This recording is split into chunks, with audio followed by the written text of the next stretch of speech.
I've been working with La Via Campesina, which is an international small farmers organization. I have my little farm that I followed Simon's great advice, moved on to and live with my family, milking my cows, keeping goats and chickens and growing some veg and that sort of thing. And there's a big movement of us in the UK that have done this, and we formed an organization, kind of a union, for people who have gone back to the land and are working on small-scale agroecological farms, called the Land Workers Alliance. There's about 300 of us, but we kind of joined our forces with La Via Campesina, which is the international small farmers movement across the world. There's 200 million members of La Via Campesina. And 200 million members, I can't really comprehend how many people that is, but the world's a really big place. But about half the population of the planet are people who survive using small-scale agriculture. They're people who are dependent on the ecosystem that they live in order to earn their livelihood. They get what they need from the land. That's a huge proportion of the people on this planet. And I think that puts it into perspective. In this country, only 2% of the population are farmers. And if you look at continents like Asia and Africa, 70% of Asia gets their livelihood from the land. 80% of people that live in Africa get their livelihood from the land. And that's where the power of a movement like La Via Campesina comes from, is the fact that all these people are providing 70% of the world's food every day, food and nutrition for their families, and immediately dependent on the land to provide, and I'm going to pinch this from the Land Magazine's manifesto, all of their energy, water, nourishment, shelter, healing, wisdom, ancestors, and their graves. And they take the land, everything they need from the land, and that is something that really hits the heart of me, is when land is lost by people who are so dependent on it. If we lose the land here, there's the whole welfare system to back us up and the global economy to back us up. But if you lose the land and you're immediately dependent on the land for all of your needs for your family, then that is where you lose everything. Your whole sense of cultural identity, the cohesion that holds societies together, and ultimately your nutrition. And you get malnourished people, you get more hunger. Hunger has increased since the 1960s and the days of the Green Revolution. And you sort of think, all this development and all this progress, and we've got more hungry people in the world today than we had in the 1960s when they started on this whole path of progress. So it's really important to think about land in an international context and making sure that people can hold on to those resources that they're so dependent on for their livelihood. So that's what I'm really passionate about today, and I work a lot with La Via Campesina on these issues globally. So when people lose the land, because this is really changing, this idea, I've said half the world's population lives off the resources of the land, but it's really changing. Lots of people are being forced to move into cities.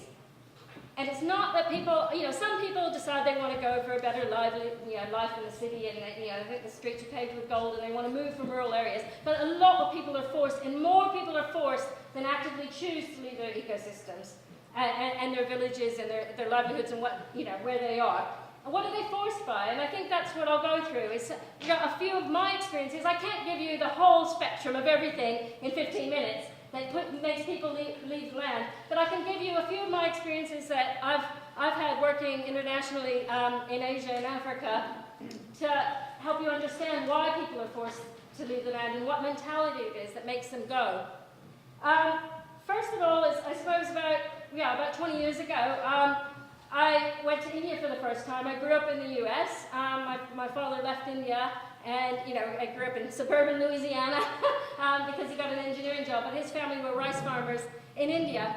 And he left because, there's this whole idea that peasants are backward, and in the 1960s, 1970s, this was really the idea that progress was becoming more modern, it's becoming part of the global economy, it's giving these pieces of paper that say you're certified to think well, so you can go to a university, and there's all that social mobility of moving forward and going to the US and being a part of that cash economy. He came to the US, and I decided, sort of experiencing this through my whole life, to go back to India, and I went back to India just to see what that's about, because there's always that part of you that's missing, and my father experienced depression his whole life, really, moving away from the land and the culture and the identity that into this very consumer American culture.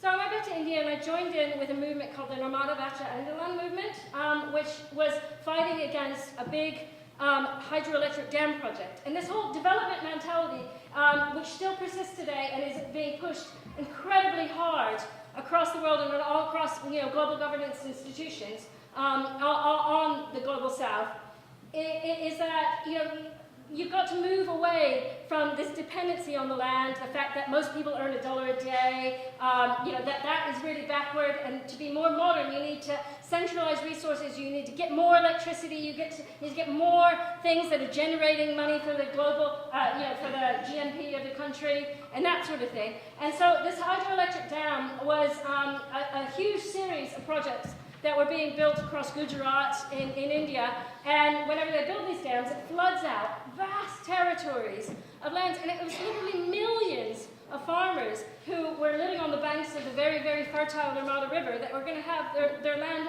flooded out. And people were fighting this tooth and nail, joining together in this huge social movement, using the Gandhian sort of form of civil resistance to say, I'm going to stay in my homes, I will be drowned in the waters, but I will not leave where my livelihood comes from. And it's a very, very powerful movement, this thing. They ultimately lost. The Indian government took out lots of loans. The World Bank sponsored this project so that they could build this hydroelectric dam, which didn't generate the sort of electricity it was supposed to do. And millions of people lost their land. And that to me really signified the amount of land, the sheer numbers of people that actually lose their land, to these kinds of projects that are going on.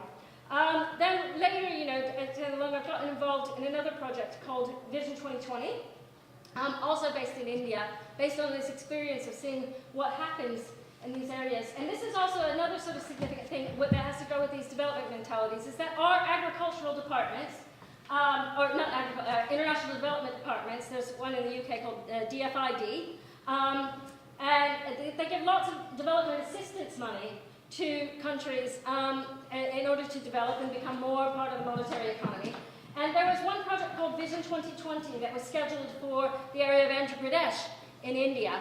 And there was a paper that was drawn up about Vision 2020 by this consultancy firm called McKinsey. And this kind of thing happens all the time. There's millions of think tanks floating out there thinking of ways that you can plot and plan the economy of a country so that you can remove people from agriculture and to their connection to the land and integrate them into other sectors of the economy. And in the state of Andhra Pradesh in India, 70% of the population is dependent on agriculture, like I said before. And Vision 2020 scheduled to take that number that was dependent on agriculture down to 30% of the population. So when you actually top that up, there was 22 million people scheduled to be removed from their connection to the land. And what that actually means is that farmers who might have very small plots of land, and my daughters and I went to Andhra Pradesh to try and work with the farmers there to resist this agricultural project. There's a lot of farmers there. They have small plots of land. It's maybe 2 to 4 acres of land, and they grow maybe 40 different varieties of crops on this land, and it's a very dry place. There's not much water there, so they're dry land adapted seeds that they use, and they intercrop them. And different things come in at different times of the year, and if the weather patterns change, throughout the season, they can have one crop that's there, another one isn't. They have a wide spectrum of nutrient available in the diet. They talk about vitamin A deficiency. Sometimes the Food and Agricultural Organization or people promoting genetically modified crops might talk about that. But they would be growing fenugreek as an understory to one of their crops, and fenugreek's very, very high in vitamin A. They would have these sorts of systems where on these small plots of land, people would be growing the food and nutrition that they needed to feed their families. Plus, they had these amazing agricultural festivals where the women would select the seeds that they would be, trying to breed for the next year. And they had window boxes in their windows where they'd grow the seeds and they'd choose the strongest ones. So it's selective seed breeding, and then they'd celebrate Bhutali, which was the Mother Earth, in their culture. And they would plant again for the next season, and all of their cultural identity was built upon their connection to agriculture and their connection to land. Now, Vision 2020 says you need to consolidate those land holdings, which means you take lots of these 2 to 4 acre plots where people were providing lots of their own food, but not earning very much money, and DFID's indicator was that they all earned less than $1 a day, and make them into larger land holdings, kind of compensate people with very, very small amounts of money. It might be 1 month's rent in the city, but no plan for what other sector of the economy these people are going to be absorbed into, and consolidate them into larger land holdings where they could be growing, say, rice or sugar or biofuels or something else, so that that land is more economically productive and being farmed according to economies of scale, but consolidate those land holdings and then sell into the international global market. Now, that is a way to undermine people's food and nutrition security, to undermine their connection to the land, and absolutely everything that needs to be human for those people in the state of Andhra Pradesh. Luckily, the campaign against that was successful. A few of the farmers came over to the UK, came and talked to Diffin about it. We did a little demonstration out front of the building. It got quite a lot of publicity, and that project actually got cancelled. But there's lots of projects like this that happen all the time. And right now, the biggest one looming is the New Alliance for Food Security in Africa. It's not in different continent now. It's not in Asia, but it's in Africa, and it's in countries across Africa, where the government, they launched this big program on the back of the IF campaign, If We Could Solve Poverty. We're going to introduce the New Alliance for Food Security in Africa, which is to introduce this model of development that consolidates land holdings, that leads countries into the global economy, that tries to introduce corporate investment for larger corporations to benefit from selling this sugar or these biofuels or whatever it is, as a way to solve poverty. It's absolutely back to front, and a way to say, if we can solve poverty, we can introduce loads of corporate investment into Africa. Now, this is happening right now. It's absolutely, the opposite effect of what they're trying to claim this is going to do. Now, David Cameron announced this, on a big platform with Bono by his side, and it's something that we absolutely need to resist. And there's a very good organization working on this right now. It's called Global Justice Now.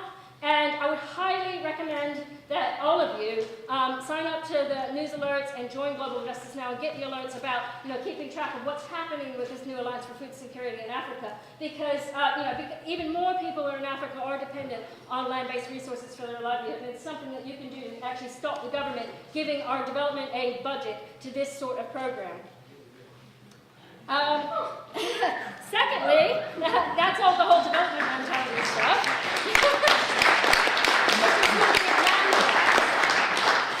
Land grabs absolutely strike terror into me. If there's any issue that cuts into my heart, is the idea of land actually being physically taken off of people who don't have actual titles to the land quite a lot of the time because they've lived there for so long. And this is happening fast and furiously all across Africa right now. 70% of the land that's being grabbed, it's just straight up neo-colonialism, basically. It's countries that don't have produce enough food, like Saudi Arabia and China, and big global corporations that want to be able to produce luxury goods like biofuels and palm oil and that sort of thing. They're buying up huge tracts of land, a lot in Tanzania, Uganda, Sierra Leone, Burkina Faso, and some of these tracts of land, they're like sort of 55,000 hectares at a time, and to demarcate the land, the people won't have a title to be able to fight that. And it happens in lots of different ways, and I definitely don't have time to go into all the different ways, but it's something to definitely keep your eye on, the fact that this is happening now. Everybody, a lot of times there's this idea, that a lot of this clearance off the land has happened in the past, and it's a very, very active struggle right now, and it's something that Via Campesina has kind of highlighted as being one of the most pressing issues of the moment. Because, what is going to happen when huge swathes of people across all of these countries are dispossessed from the land? The amount of hunger and violence and, civil disruption, wars, all these sorts of things will go up if people don't have the basic resources that they need to provide for their own livelihoods. So it's very depressing. And my only experience of land grabbing was in the name of carbon. This August, my daughters and I went to Africa, and I'll just go back to the story, mate. went to Kenya because it's been a long-standing sort of idea to live. Yeah. This is very important. It's been a long-standing sort of thing where people who are indigenous people, which means that people that have lived in an area for a long time and live very traditional lifestyles, have been being dispossessed from the land. But this particular tribe that we went to go and stay with was from the Sengwer community, And they, I met them 15 years ago, some advocates from the tribe at an Indigenous Peoples Conference. And they were a hunter-gatherer tribe, or they still are slightly hunter-gatherer, but moving towards agriculture, living in the forests of the Rift Valley in Kenya.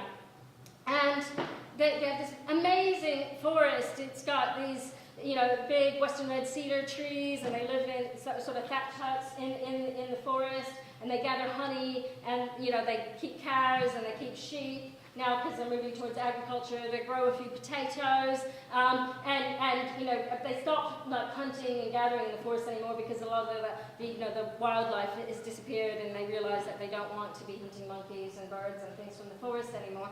And so I met them 15 years ago when they were making a transition to sort of subsistence agriculture, to be able to figure out how to live more sustainably in their forest. Very, very conscious, very conscious of the fact that they needed to transition a bit, but they still wanted to remain a community living on common land and gaining the resources from the land in some way, and not have to migrate to cities and to get their livelihood. Well, the Sengwer in the last sort of few years have been subject to a carbon offset scheme, and where their forest has actually been bought by, it's scheduled to be bought basically by countries that emit too much carbon, so that they can pay to have forests preserved in other places. Now, in Kenya, they have a very sort of backwards mentality when it comes to preserving the forest, but it's no different from most governments in the world that, thinking that humans can't live in harmony with their natural environment, and if you want to conserve the forest, and if the World Bank and the Finnish government are going to pay us to preserve our forest, then we need to throw the people who live in the forest out and make it into a no-go conservation zone. And so what's been happening to the Sengwer, and there's 20,000 of them that live in this, sort of Rift Valley forest, is that the World Bank gave money to the Kenyan Forest Service and to carry out this conservation program. They used it to buy AK-47 rifles, and they've been going in continually in Swayze and burning down the houses of the Sengwer that live there, who refuse to leave their land. And my daughters and I went and stayed with them, and they're still living on their land. They're still every day going and milking their cows, keeping their sheep, getting together in communal meetings, living off the food that they produce from the land. But they have no roofs on their houses. They're all burned. They have little tarps that they pull over the top, and most of the possessions of the burned. The kids don't go to school anymore in their local, in the Sengwer schools, because their schools have all been burned down. And this is persistently kind of happening to them because of this carbon offset scheme. And this mentality that humans can't live in harmony with their environment. And it's kind of emblematic, I think, of the fact that overall, the whole global economy is trying to divide people from needing to live on the land, because as you divide people from living on the land, you can monopolize on nature's resources, and you can capitalize them, and you can commercialize them, and somebody somewhere can make money on that. And we need to fight as much as we can to try and make sure that the people who do have the skills and the structures of thinking and working together as communities and have the habits. It's more than that, it's the habits. My daughters and I were kind of staying with them in their huts, and we found it hard, even though we're farmers in the UK, living every day in a place that had a lot of smoke and eating, just the same food every single day. We were eating sometimes boiled intestines for breakfast and potatoes and honey, and every day it was meat and potatoes and honey, because that's what their diet is. We're very spoiled for the sort of choice that we get, and we try and live as ecologically as we can in this society, and they don't travel all over the place. They don't need to do lots of these things, and they own the land as common land. It's something we've lost, and we've lost the ability to do it. Every day they get together in meetings and discuss and decide how they're going to manage the forest and how they're going to preserve it, because they're dependent on it, because they can't live without the resources of the forest. That's why they look after it. And the whole habit of that way of living is, to me, what is the most important thing to preserve, because it's very, very hard to go back once you've lost that. And all these people in the world that do live a lifestyle where they need to look after their environment in order to survive, that's the only way we're going to really save the planet, is to make sure we preserve those habits and those ways of living, and don't get people used to the sort of lifestyle that consumes so many resources. We can try to go back to it, but we need to maintain as much as we can these people's access to preserving the planet we live on. Because if we want to save carbon, then we need to make sure that they can, preserve that carbon for us, or offset that carbon for us. So, yeah, if we can join in any way in providing any sort of assistance, because the voice of those people in the world that are dependent on the ecosystem is very, very small compared to the numbers of people that are dependent on the land.